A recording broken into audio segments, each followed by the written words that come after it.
Chapter 1: The Mysterious Reading Picnic. The picnic blanket was the biggest one Mom owned. It was sky blue with little white dots that looked like dandelion fluff floating in the air. When Mom shook it out, it snapped like a sail in the wind and made a sound that turned two squirrels' heads at the same time. "Perfect," Mom said, smoothing the corners with her hands. "A blanket of books needs a proper stage." "A blanket of books?" Milo asked, scooting closer with his sneakers half on and half off. One sock had a hole in the toe, and he kept wiggling it, like the toe wanted to peek out and say hello to the world. Junie, who was 6 and believed every event should include snacks, carried the picnic basket in both arms as if it were a treasure chest. It bumped her knees with every step. Dad followed behind with a tote bag that looked much too heavy for the word tote. When he set it down on the grass, it landed with a soft thump, like a pillow full of bricks. "What's in there?" Junie whispered, like she was afraid the bag might answer. Mom knelt and pulled the zipper down slowly, the way you open a secret compartment in a spy movie. Then she reached in and began to lift out books, not 1 or 2, not 3, a stack, a tower, a whole wobbly city of stories. Milo's eyebrows climbed higher with every book that appeared. There was a shiny hardcover with a dragon on the front, a paperback with a ship caught in a storm, a big book with a thick spine that smelled like old paper and dust and quiet libraries. There was even a thin book of poems with a moon on the cover that looked like it was listening. Junie gasped. "It's like you robbed a bookstore," Mom laughed. "Borrowed from the library, completely legally." Dad lifted an eyebrow. "With our entire weekly limit." Mom gave him a look that meant, "Thank you for your sacrifice, brave library card holder." Then she lined the books along the top edge of the blanket, like a parade about to march. Milo sat down cross-legged, careful not to step on any corners. The grass was springy and warm, and it pressed little green lines into his legs. The park around them was doing its usual Saturday things. A little kid chased a bubble across the path, like the bubble owed him money. A dog with ears like flying saucers tried to drag its owner toward the pond. A skateboard clicked on the sidewalk, and somewhere, a distant ice cream truck sang its song as if it had all the time in the world. But on their blanket, the world felt smaller, softer, like someone had turned the volume down on everything except the pages. Mom sat at the head of the blanket the way she sat at the head of the dinner table, which meant she wasn't really the boss, but everyone acted like she was because she had the questions. "Okay," she said, pulling her legs under her. "This is our reading picnic." Junie clapped once. "Is there a badge?" Dad pretended to think. "There might be a badge for not dropping crumbs on the library books." Junie froze, her hand hovering over the basket. "Then I will eat like a quiet mouse." Milo leaned forward and touched the corner of the dragon book. He didn't open it yet. He just touched it, as if he were checking whether it was real. "So we just read?" he asked. Mom nodded. "We read. We listen. We get curious. We talk. We relax." Dad reached into the basket and pulled out a napkin. "And we do not, under any circumstances, fold a page corner into a triangle." Junie whispered, "Dog ears, like it was a scary creature living under the bed." Dad shuddered dramatically. "Exactly." Milo smiled a little, but his smile didn't stay long. It slipped away the way a soap bubble slips away when you try to catch it. Mom noticed. Mom always noticed. Not in a poking way, in a gentle way, like when she noticed a scraped knee before it even started to bleed. She didn't say anything right away. She just opened the first book on the blanket, a story about a boy and a hidden map. The pages made that soft flipping sound that felt like stepping into a room where someone had been waiting for you. "Want to start with this one?" she asked. Junie nodded so hard her braids swung. "Yes." Dad leaned back on his elbows. "I vote for any book that includes snacks and adventure." Milo shrugged. "Sure." Mom began to read aloud. Her voice did that thing it always did, the thing that made words feel like they were happening right now, in the grass with them.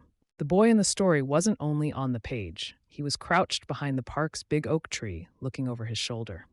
The hidden map wasn't only ink. It was folded inside the picnic basket under the crackers, just out of sight. Milo listened. He really did. He could feel himself leaning in, pulled by the story the way you can be pulled by the smell of popcorn. When Mom got to a part where the boy found a strange symbol carved into a stone, Junie gasped. That's like a clue. Dad made his voice low and mysterious. A clue indeed. Milo pictured the stone. He pictured the symbol, a twisty line, a circle, a mark like a tiny lightning bolt. He was there. The story moved on. The boy followed the map. The wind picked up. The trees whispered. Junie chewed quietly like a mouse. Dad kept one hand near the napkins, like a crumb patrol guard. Mom read for a long time. Not forever, but long enough that the ice cream truck's song drifted away. Long enough that the shadows moved across the blanket. Long enough that the story began to feel like a place you could visit. Then Mom closed the book softly. For a moment, no one spoke. There's a special kind of quiet that happens after a good piece of reading, like everyone is standing at the edge of a lake, looking at the water and not wanting to splash it. Mom broke the silence with a smile. Okay, before we pick another, I want to try something. Junie's eyes narrowed. A badge test? Not exactly. Mom turned toward Milo, and her voice stayed warm and casual, as if she were asking about the weather. Milo, tell me what you remember. Milo blinked. He opened his mouth to answer right away, because he wanted to be the kind of kid who could answer right away. But the moment he tried to grab the story, it was like trying to scoop up water with his fingers. He remembered the boy. He remembered the map. He remembered the carved stone. But what happened first? What happened after? What was the boy's name? His mind fluttered. A few pictures stayed. A lot of the words slipped away. Junie popped in, confident as ever. The boy found a clue, and then he was going to find treasure, and also there was a storm coming, and I think he should bring a sandwich. Dad chuckled. Wise advice. Mom nodded at Junie. That is a good start. You caught the big idea that something is happening and it matters. Then she looked back at Milo. Not with disappointment, not with the face adults make when they're thinking about charts and grades. Her face said, we are on the same team. Milo tried again. He swallowed. He had a map? Milo said slowly, hoping the next part would come if he just kept walking. And he followed it. And there was a stone with a symbol. Mom waited, patient, like she wasn't in a hurry to get anywhere else in the world. Milo's cheeks felt hot. He could tell the story had been exciting. He knew it. He had felt it. But the shape of it was slippery now, like the story had turned into mist when Mom closed the cover. I don't know, he admitted, barely above a whisper. I was listening. I really was. Dad sat up a little. His joking voice was gone, replaced by his serious dad voice that didn't happen often. Hey, buddy, nobody's in trouble. Mom reached over and touched Milo's hand just for a second. I know you were listening, she said. That's what makes it mysterious. Junie leaned closer, crumbs forgotten. Mysterious like a detective mystery? Mom's eyes lit up at that word. Yes, she said, and you could almost hear a new idea clicking into place in her mind, like a puzzle piece finally finding its match. Exactly like a detective mystery. Milo frowned. But I'm not a detective. Mom tilted her head. Not yet. Junie bounced. Can I wear a hat? Dad pointed at the tote bag. We might be able to make that happen. Mom looked at the line of books on the blanket, then at Milo, then out at the park where the world kept moving, unaware that a very important question had just been asked on a blue blanket with dandelion dots. Today, Mom said, is not just a picnic. It's a case. Milo's eyebrows lifted. A case? A reading case, Mom said. Because we have a clue. You can read the words. You can even make the story feel exciting while you're listening. But when it's time to tell it back, the meaning disappears like it was never there. Junie whispered dramatically, the case of the disappearing meaning. Dad's eyes widened. That is a very good case name, Mom smiled. Then that's what we'll call it. Milo stared at the closed book. He didn't feel scared exactly. He felt something else. The feeling of standing in front of a door you've never opened before and realizing there might be a whole hallway behind it. So what do we do? Milo asked. Mom looked at him like the answer mattered, because it did. We investigate, she said. We find out why it's happening, and we learn how real readers build real understanding, not just for tests, not just for worksheets, but for life. Junie raised her hand as if they were in a classroom, even though they were sitting on grass. Do detectives get snacks? Dad pulled out the crackers and handed them over solemnly. Detectives must fuel their brains.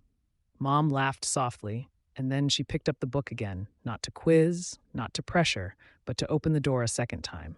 Let's gather our clues, she said. And this time we're going to pay attention like detectives. Milo leaned in. The park sounds faded just a bit, and the blanket of books felt less like a pile and more like a map of its own, leading somewhere important. Mom didn't start over at the very beginning. She didn't flip back and say, "Okay, listen harder this time," the way a worksheet might as well say, "Try again," but with more effort. Instead, she did something that made Milo's shoulders loosen. She moved the book a little closer to him, like she was inviting him into the page, not pushing him toward a grade. "All right, Detective Milo," she said. "We're going to do a tiny experiment." Junie's eyes shone. "Experiments are when things explode." "Not this kind," Dad said quickly, still holding the crackers like they were official detective supplies. "This is a brain experiment." Junie frowned. "Brains can explode," Dad coughed. "They can feel tired, but they cannot explode."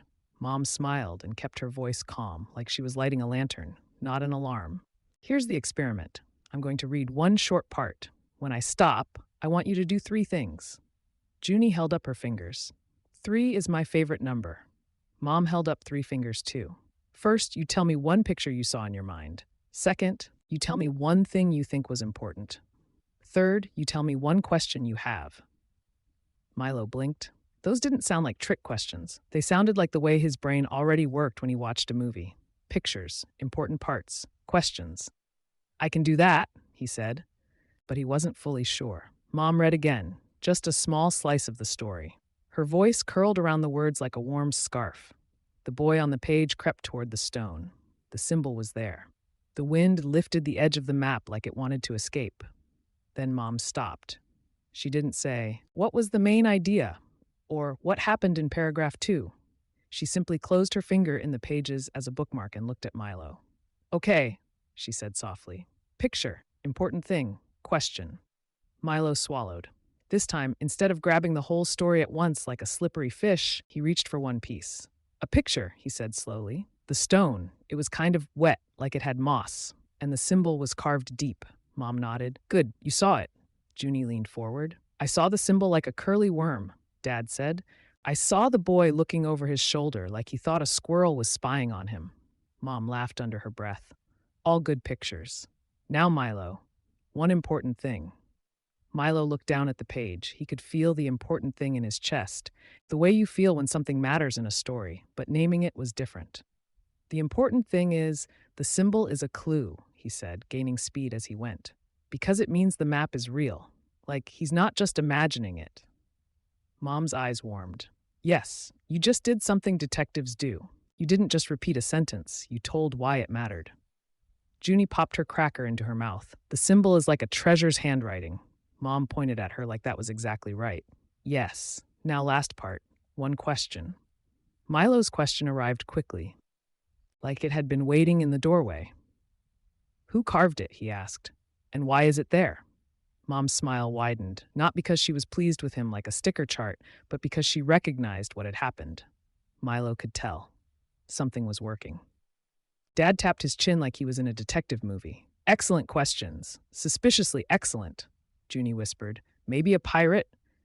"Maybe," Dad whispered back. "A librarian." Junie giggled.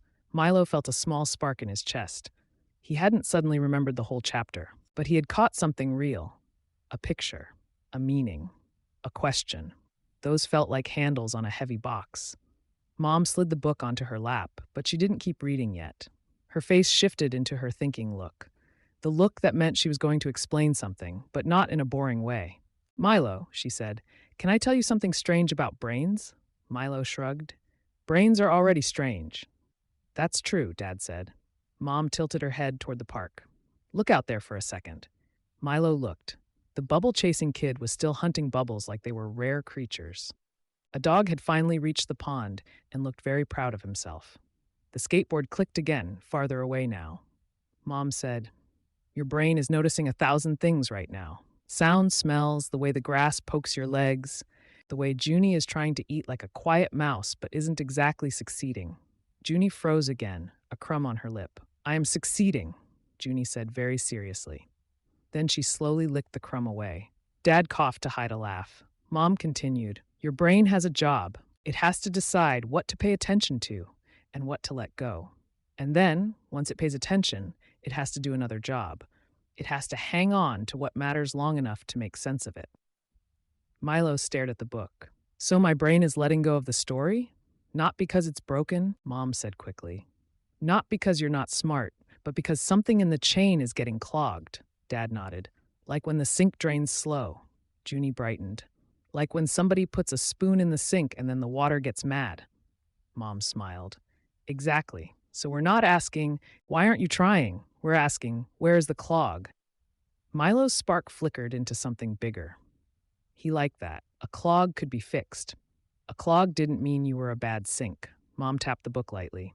Sometimes the clog is in the words themselves. If you have to work too hard just to read the words, your brain spends all its fuel there. Then there's not much fuel left for the meaning. Milo frowned. He thought about reading out loud. He could read. He knew he could. But sometimes, especially with longer words, it felt like pushing a heavy cart up a hill. And sometimes, Mom went on, the words are easy, but the meaning is hard, because the story assumes you already know things. Like if a book talks about a sailboat and you've never seen one, your brain has to build the picture from scratch while also trying to follow the story. Dad lifted a finger. Or if the book says parliament and you're like, is that a kind of fish? Junie giggled again. Parliament fish. Milo actually smiled. Then his smile faded into a thoughtful line. But I understood it while you were reading, Milo said. It felt clear. It felt like I got it. Mom nodded. Yes, and that's the tricky part. Understanding can feel like a smooth ride when someone else is doing some of the work for you. My voice helps. The pauses help. The way I make it sound exciting helps your brain stay with the story. Dad added, and if you don't have to wrestle with every single word yourself, you have more space to think. Milo's eyes dropped. So when you ask me to tell it back, it's gone. Mom reached for his hand again, just a quick squeeze. Not gone. More like it didn't get stored in a way you can reach easily. Junie raised her hand again. Like when I put my favorite sticker somewhere safe and then it is so safe that even I cannot find it. Mom laughed. Yes, exactly like that. Milo let out a breath he didn't know he was holding. The tight feeling in his chest eased. It wasn't that he didn't care.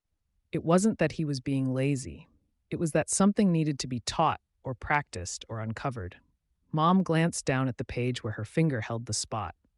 Remember what I asked you to do just now? Picture, important thing, question? Milo nodded. That, Mom said, is one way we build the bridge between hearing a story and holding on to it.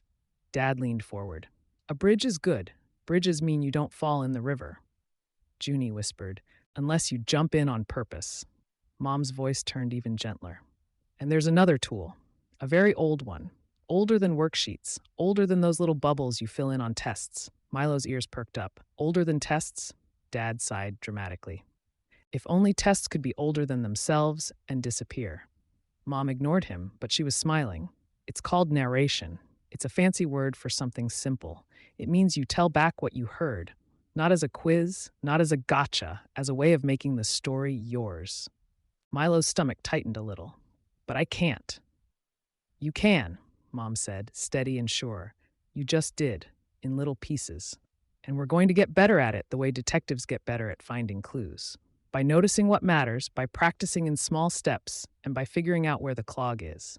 Milo looked at the book again. The cover didn't look like a trap anymore. It looked like the door he'd noticed earlier, the one with a hallway behind it. So what's the case? He asked quietly. Junie sat up tall. The case of the disappearing meaning. Dad lowered his voice like he was narrating a trailer for a movie. A boy, a map, a clue carved in stone, and one reader who can't catch the story when it slips away. Mom's eyes met Milo's. And one family reading club, she added, who was going to solve it together. Milo nodded once. Small but real. Mom opened the book again at the place she'd marked. Ready? She asked. Milo leaned in. The grass pressed green lines into his legs, the park hummed around them, and the blanket of books felt like a detective's desk piled with evidence. Ready, Milo said. Mom began to read. And this time, Milo listened like he was holding a lantern, searching for the parts of the story that wanted to be remembered. Mom read again, and Milo did what detectives do when they know the case matters. He listened for pictures. He listened for the parts that felt important. He listened for questions that knocked softly on the inside of his mind. The story moved forward in a careful little stretch. The boy in the book followed the map past a broken fence and into a patch of trees, where the branches braided together overhead. He found another mark, this one painted on a piece of wood, and he realized someone had been here recently. Not 100 years ago. Not in ancient pirate times. Recently. When Mom paused this time, Milo didn't panic. He didn't try to grab the whole story. He reached for one handle at a time. "My picture is the painted mark," he said, like a sign, but secret. Mom nodded. "Important thing? Someone else is following the map," Milo said, and his voice sounded more sure than he expected. "So the clue isn't just a clue. It's danger." Dad made his mysterious voice again. "Danger." Junie whispered, "With snacks?" Dad held up the crackers. "With snacks. And your question?" Mom asked. Milo felt the question pop into his mind like a bubble. Is the boy going to tell anyone, or is he going to try to do it alone? Mom's eyes softened in that proud way that didn't feel like a sticker chart. It felt like teamwork. "That is exactly the kind of question a real reader asks. You're thinking ahead." Junie waved her hand. "My picture is a squirrel wearing a tiny spy coat." Dad nodded gravely. "Very realistic." Mom laughed, then let the laughter fade into a quieter, thinking kind of smile. She kept one finger in the book, but she didn't read the next part yet. She looked at Milo for a long moment, like she was deciding how to say something important without making it heavy. Then she asked it. Not as a quiz, not as a trap, as if she were setting a lantern on the table between them. "Milo," she said, "when you can't tell a story back, what do you think is happening?" The question landed differently than the other ones. It wasn't, "What happened next?" It was, "What is happening inside you?" Milo shifted on the blanket. The grass prickled his ankles. A breeze lifted the corner of a page and set it back down. "I don't know," he admitted.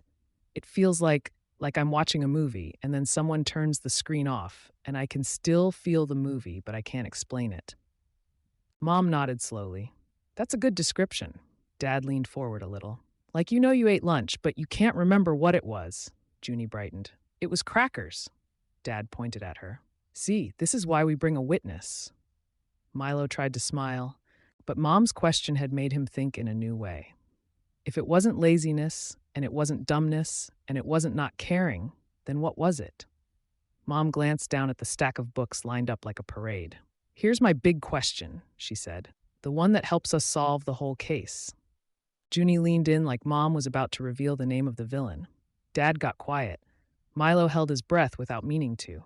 Mom said, "Is this a reading problem, or is it a language problem?" Milo blinked. "Aren't those the same?" "That's what most people think," Mom said. "And it's why kids get handed a pile of worksheets when what they really need is something else." Dad nodded. "If you fix the wrong thing, you work twice as hard and still feel stuck." Junie frowned. "Like if you put a bandage on your elbow when the scrape is on your knee." Mom pointed at Junie. "Exactly. We have to put the bandage on the right place." Milo looked at the book again. "So what's a reading problem, and what's a language problem?" Mom shifted her legs under her and looked out at the park for a second, as if she were collecting the words she wanted. Mom said, "Or when you read a sentence and at the end you realize you don't know what it said, because you spent all your brain power on getting through it." Dad added, "When your brain is busy building the bridge plank by plank while you're trying to run across it." Junie made her voice deep. "Do not run across a bridge made of planks." Dad pointed at her again. "Safety Officer Junie, everybody." Mom smiled but kept going. "A language problem," she said, "is different. It means you can read the words, but the words don't mean much to you. Maybe the vocabulary is unfamiliar. Maybe the sentences are complicated. Maybe the story assumes you know something you've never learned." Milo thought about the word parliament fish. He snorted a little. Then he got serious again. "So if I don't know what the words mean, I can't remember the story because I never really had it." Mom's face lit up like Milo had just said the password to a secret door. "Yes, and here's the part that matters most." She tapped the book with one finger, gentle. "A child can look like they have a comprehension problem when they don't. They can read out loud beautifully and still not be able to tell you what it said. and the reason might be hidden. Hidden like a clue, Junie whispered. Mom nodded. Hidden like a clue. Because sometimes kids learn to read in a way that sounds like reading, but it's more like guessing. Milo's forehead wrinkled. Guessing? Dad raised his eyebrows. Like when you see the first letter in the picture and you take a wild shot, Junie giggled. Like guessing what's in the mystery box and it's actually socks. Mom made a face. Or the brain guesses because it wants to go fast. It recognizes the shape of a word but doesn't truly know it. That can work for easy books, especially if there are pictures. But when the books get bigger and the pictures disappear, the guessing falls apart. Milo felt a strange relief and a strange worry at the same time. Relief, because it meant there was a reason. Worry, because what if he had been guessing? Mom watched his face like she could hear his thoughts. Milo, this is not about blame, she said. It's about finding the real problem so we can fix it. Dad pointed at the dragon book. We are not here to scold the detective. We are here to solve the case. Junie lifted a cracker like a toast. To solving. Milo took a breath. Okay, so how do we know which one it is? Reading or language? Mom's eyes sparkled the way they had when Junie said detective mystery. That, she said, is the best question you could ask. She reached into the tote bag Dad had carried and pulled out something that was not a book. A pencil. Then a small notepad. Milo stared. Are we taking notes? Only tiny ones, Mom said. We're going to do a few detective checks over the next days. Not scary tests, just quick checks that tell us where the clog is. Dad shifted. Checks that don't steal joy. Mom nodded. Checks that protect joy. Junie scooted closer, suddenly serious. Will there be a badge? Mom's mouth twitched. Possibly, but the real badge is this. She pointed lightly to Milo's head. Understanding. Milo felt his cheeks warm, but not with embarrassment this time, with something like hope. Mom flipped the notepad open and held it between them. First, she said, we keep doing what we just did. Picture, important thing, question, because that builds the bridge from listening to remembering. It teaches your brain to hold on to meaning. Milo nodded. That part felt possible. Second, Mom said, we check your word engine. My what? Dad made a car sound under his breath. Vroom. Mom ignored the vroom, but smiled anyway. Your word engine is the part that turns printed squiggles into words quickly. If it's slow or bumpy, comprehension feels like it disappears, even when you're smart and trying hard. Milo stared at the pencil, then back at Mom. So how do we check it? Mom's voice stayed calm and confident, like she'd walked this road before, even if she hadn't. We do a little challenge later, a 5-minute one. It uses pretend words. Junie's eyes grew huge. Pretend words? Dad nodded solemnly. Nonsense words. Junie gasped like he'd said a forbidden spell. Nonsense. Mom held up a hand. Not because we like nonsense, but because nonsense words are honest.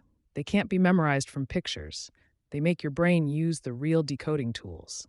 Milo's stomach did a small flip. The idea of being tested made him want to shrink a little.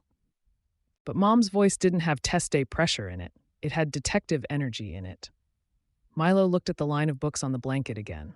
The parade of stories. The door with the hallway behind it. And then what? Milo asked. Mom closed the notepad gently. Then we do what homeschool families do best, she said. We build comprehension the real way, not by filling in blanks, not by hunting for one right answer, but by reading good books, building your word engine, filling your mind with ideas, and talking about what we read like it matters. Dad leaned back and stretched his legs. Because it does matter. Junie nodded with her mouth full, then swallowed quickly so she could speak. And because stories are better when you can keep them. Milo looked at Mom. So your big question is, reading or language? Mom nodded. Yes, because once we know which side needs help, we stop wasting time on the wrong fix. Milo felt the spark in his chest again, but steadier now, like a small lamp instead of a match. Okay, he said, and his voice sounded like a detective accepting a mission. Let's solve it.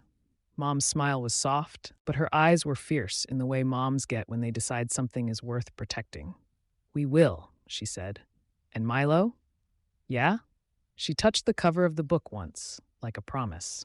The goal isn't to prove you can answer my questions. The goal is to help you hear a story and carry it with you, so it stays, so it grows, so it becomes part of you. Milo nodded. The park noises drifted around them. A skateboard clicked, a dog barked, a bubble popped somewhere with a tiny sound like a pinprick.